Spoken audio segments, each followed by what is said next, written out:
Boa tarde, meu irmão. Prazer estar aqui com você.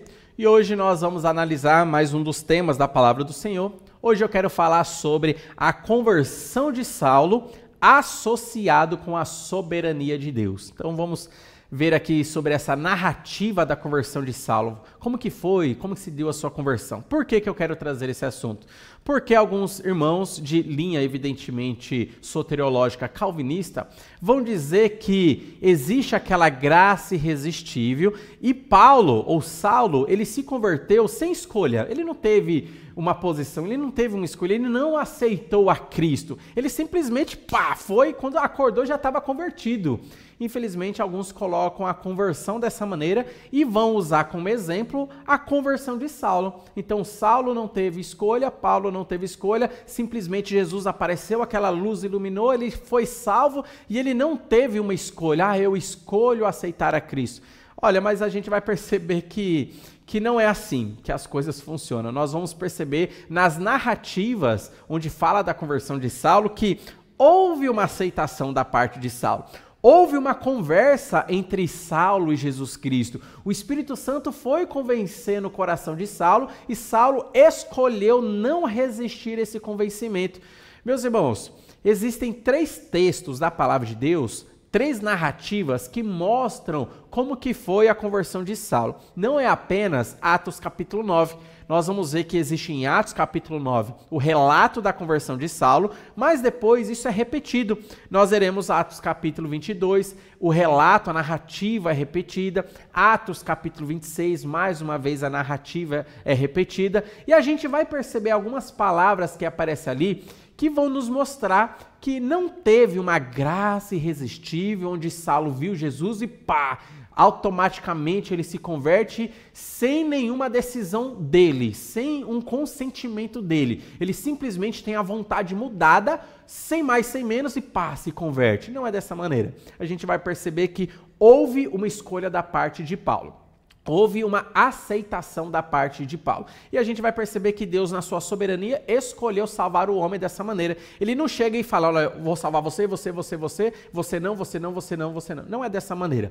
Deus, ele mostra a sua salvação para todas as pessoas, convence todas as pessoas, mas a decisão é da pessoa. Se ela resistir o Espírito Santo, ela não será salva. Se ela não resistir o Espírito Santo, mas aceitar a sua voz, ela então ganha a salvação. Deus, na sua soberania, escolheu salvar as pessoas dessa maneira. Mas então vamos olhar aqui sobre o relato de Paulo, a sua conversão. Será que, sem mais, sem menos, Paulo se converteu sem mesmo ele poder tomar uma decisão? A gente vai perceber que não. A gente vai perceber que ele teve tempo de conversar, ele teve tempo de analisar. E ele, analisando, ele então se rendeu ao senhorio de Jesus Cristo. Nesse relato, nós vamos ver aqui o capítulo 22 de Atos, e é nesse capítulo que eu quero mostrar para você que Paulo, ele fez perguntas a Jesus Cristo, ele conversou, ele deixou-se ser convencido, ele aceitou o convencimento de Jesus Cristo, do Espírito Santo. A primeira pergunta que Paulo faz para Jesus Cristo está no versículo 8. Atos capítulo 22, versículo 8 diz assim, naquele contexto em que Saulo estava indo para Damasco, Jesus aparece, muito mais brilhante do que o sol, revela-se, sendo Jesus Cristo, e Paulo então vai conversando com ele. Daí o versículo 8 diz assim, perguntei, quem és tu, Senhor? Ao que me respondeu, eu sou Jesus, o Nazareno, a quem tu persegues. Quando aquela luz aparece, ele ouve as palavras, Saulo, Saulo, por que me persegues? Paulo, o que ele faz? Quem que é? Eu quero saber. Então ele faz a pergunta, quem é o Senhor? Aí sim, depois da pergunta, ele fica sabendo que é Jesus Cristo, a quem ele estava perseguindo, a quem ele não tinha aceitado. Meus irmãos, a conversão de alguém só pode vir após a pessoa saber quem é Jesus Cristo. Ou você conhece alguém que se converteu sem mesmo saber quem é Jesus? Impossível. A palavra de Deus nos ensina que a salvação só está em Jesus Cristo. Então, Paulo, até esse momento, ele não era um convertido. Daí, quando ele pergunta quem é, Senhor, e é revelado para ele que é Jesus Cristo, então agora ele começa a ter mais interesse de saber. sobre Jesus e de se render a Jesus Cristo. Porque agora ele vai fazer uma segunda pergunta. Depois que Jesus se revela sendo Jesus, Paulo então faz uma segunda pergunta que está no versículo 10, que diz assim: então perguntei, que farei, Senhor? Você note que através dessa pergunta Paulo estava se submetendo a Jesus Cristo.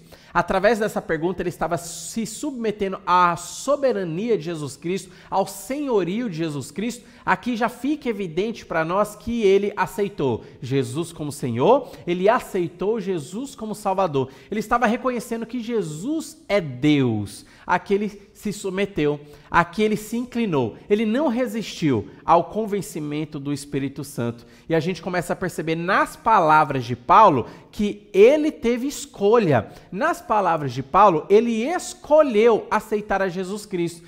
Primeira pergunta, então ele fala, quem é Senhor? Quando ele soube que é Jesus Cristo, então ele começa a se render, quando Jesus Cristo vai falando com ele, então ele aceita Jesus Cristo, então ele faz a outra pergunta que já mostra o irmão Paulo. Que farei, Senhor? O que eu devo fazer? E daí Jesus Cristo dá as orientações para ele entrar em Damasco e tudo o que aconteceu logo depois. Você percebe que nessas palavras, Paulo ele teve escolha, Paulo ele obteve responsabilidade e ele exerceu a sua responsabilidade de aceitar ou rejeitar a mensagem do Evangelho, aceitar ou rejeitar a Jesus Cristo, mas nessas palavras fica claro e evidente para nós, sem sombras de dúvidas, que ele exerceu a sua decisão, exerceu a sua responsabilidade e ele, por conta própria, ele evidentemente sendo convencido pelo Espírito Santo, ele então escolhe não resistir à voz do Espírito Santo e ele escolhe então se submeter a Jesus Cristo. O Senhor é meu Senhor, o que farei, Senhor? E a gente fica mais claro ainda quando ele vai mais uma vez contar sua experiência de conversão. Logo depois que ele conta a sua experiência de conversão ao rei Agripa, em Atos capítulo 26, ele fala a seguinte palavra no versículo 19. Ele diz o seguinte, 26:19. Pelo que, ó rei Agripa, não fui desobediente à visão celestial. Perceba que quando ele fala da visão celestial, ele está falando, evidentemente, da aparição ressurreta de Jesus Cristo para ele, quando ele estava no caminho de Damasco. E naquela conversa que ele teve com Jesus, a conclusão foi, olha, rei Agripa, eu não fui desobediente. Ou seja, eu poderia ter sido desobediente, eu poderia escolher resistir ao Espírito Santo, eu poderia falar para Jesus, não e não aceito você, não aceito o Senhor. Eu poderia ter feito isso, mas escolhi não ser desobediente à visão celestial. Meus irmãos, o que é que nós estamos percebendo aqui? Que o argumento calvinista de que falar que a salvação ela vem por meio de uma graça irresistível, onde Saulo não teve opção, ele simplesmente, acordou já convertido, isso é uma falácia. Porque as Escrituras mostram para nós que Paulo, ele conversou com Jesus e ele deixou ser convencido por Jesus Cristo. É dessa maneira que o Espírito Santo nos salva, porque o Espírito Santo veio para nos convencer. O que diz, por exemplo, vamos ver a atuação do Espírito Santo? Lá em João, capítulo 16, versículo 8. A função do Espírito Santo é essa, que está descrita aqui para nós. O versículo 8 diz assim, quando ele vier, Jesus falando sobre o Espírito Santo, quando ele vier, convencerá o mundo do pecado, da justiça e do juízo. Então, o trabalho do Espírito Santo é convencer a pessoa. Ou seja, toda vez que a pessoa ela está ouvindo a mensagem do Evangelho, por exemplo, o Espírito Santo, junto com a palavra do Evangelho, está lá trazendo esse convencimento. Mas a pessoa, ela pode resistir se ela quiser desse convencimento. Ela pode ouvir aquelas palavras, arrependei-vos, crede no Evangelho, e ela pode falar, não quero isso para mim, não quero me arrepender, não quero ouvir a voz do Espírito Santo no meu coração e nos meus ouvidos. Se ela quiser, meus irmãos, isso é o que a palavra de Deus nos ensina sobre livre escolha. A pessoa ela tem essa liberdade de escolha. Deus não vai forçar a salvação de ninguém e Deus não vai forçar a condenação de ninguém. A pessoa já está num estado de condenação. Agora, com o convencimento do Espírito Santo, ela tem a oportunidade de não resistir a essa voz e receber a salvação. Mas também ela tem a opção de resistir à voz do Espírito Santo.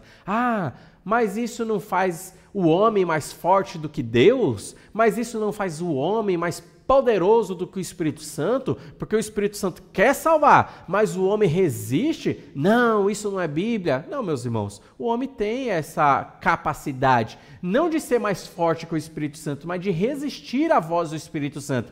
O fato do homem resistir à voz do Espírito Santo não o faz mais forte do que Deus, não o faz mais forte do que o Espírito Santo. Por quê? Foi o próprio Deus que escolheu salvar o homem dessa maneira. Olha, vocês vão ter a opção. Eu vou colocar entre vocês a vida e a morte. O que vocês escolhem? Se escolher a morte, vai receber a morte. Se escolher a vida, receberá então a vida. Olha só Atos 7:51. Olha só o que Estevão diz aqui para os judeus. E esse versículo não é mentira.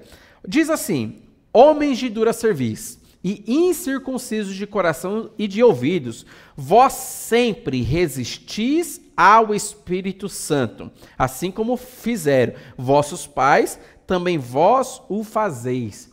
Meus irmãos, você notou aqui a possibilidade do homem resistir ao Espírito Santo?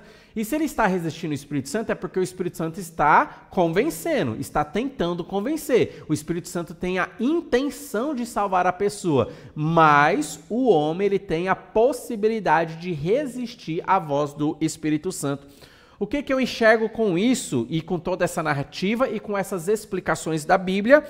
Que não tinha, meus irmãos, sobre Paulo uma tal chamada de graça irresistível. Não tinha sobre ele isso aí. A graça irresistível, ela não existe. A graça irresistível, ela não está aos moldes da Bíblia. O que a palavra de Deus nos ensina é que a graça de Deus se manifestou salvadora a todos os homens, mas o homem ele tem a possibilidade de resistir ou de não resistir a essa graça, a esse convencimento do Espírito Santo. Qual é a conclusão que eu chego aqui? Que Paulo não se converteu assim, sem mais, sem menos, sem a possibilidade de tomar uma decisão. Não. Pelas palavras das Escrituras e esses textos que nós lemos, fica claro e evidente para nós que Paulo ele teve uma conversa com Jesus Cristo. E dentro dessa conversa, ele se permitiu ser convencido, ele se permitiu, então, receber ao Espírito Santo. Dentro dessa conversa, ele abriu o seu coração e ele falou para Jesus Cristo: Senhor, o que eu devo fazer então agora? Ou seja, Paulo obteve escolha e exerceu o seu poder de escolha, porque Deus salva as pessoas desta maneira. A salvação vem de Deus, a salvação é completamente de Deus, assim como diz Jonas, capítulo 2, versículo 9, a salvação pertence ao Senhor, é somente Ele que salva, o homem não consegue se salvar. E Deus, Ele escolheu salvar o homem dessa maneira. Vai crer ou não crer no sacrifício de Jesus Cristo? Então o homem tem que dar uma resposta para Deus. Não quero crer? Tudo bem, então eu não vou te salvar, vou então lançar você no lago de fogo. Senhor, eu quero crer e me arrependo dos meus pecados. Tudo bem, então você será salvo, porque é dessa maneira que Deus salva as pessoas. Ele coloca a opção para a pessoa escolher, a vida ou a morte. O que você escolhe? Mas Deus, ele conclama: o meu conselho é, escolha, pois, a vida para que viva. Ou seja, ponto final aqui, Paulo, então, ele se converteu não porque teve sobre ele uma graça irresistível, mas porque ele foi convencido pelo Espírito Santo e ele escolheu aceitar a mensagem do Evangelho. Senhor, o que eu vou fazer agora? Agora o Senhor é meu Senhor. Eu me rendi ao seu senhorio, me rendi a Jesus Cristo, me rendi à sua soberania. Dessa maneira que Paulo, ele se converteu. Meus irmãos, eu espero que essa live de hoje possa talvez ter tirado de você aquelas dúvidas, muitas vezes, que ao ouvir pregadores calvinistas, muitas vezes a gente pode ficar: mas tudo bem, eu até aceito que a salvação, ela é o homem e pode escolher de aceitar Cristo ou rejeitar Cristo, mas a conversão de Paulo não parece dar embasamento para o calvinismo? A gente percebeu que não dá embasamento para o calvinismo. Infelizmente, de uma maneira infiel às Escrituras, na sua interpretação, eles usam de uma maneira errada a conversão de Paulo para tentar dar apoio à sua teologia ou filosofia calvinista. Mas a gente percebe pela palavra do Senhor que Paulo, ele foi salvo como todo mundo é salvo, né? Então Jesus Cristo, o Espírito Santo vem convencendo e a pessoa pode escolher se quer ou não quer esta salvação. Que Deus abençoe grandemente a sua vida, abençoe você nos seus estudos e continue estudando a palavra de Deus de uma maneira profunda. Deus abençoe a todos.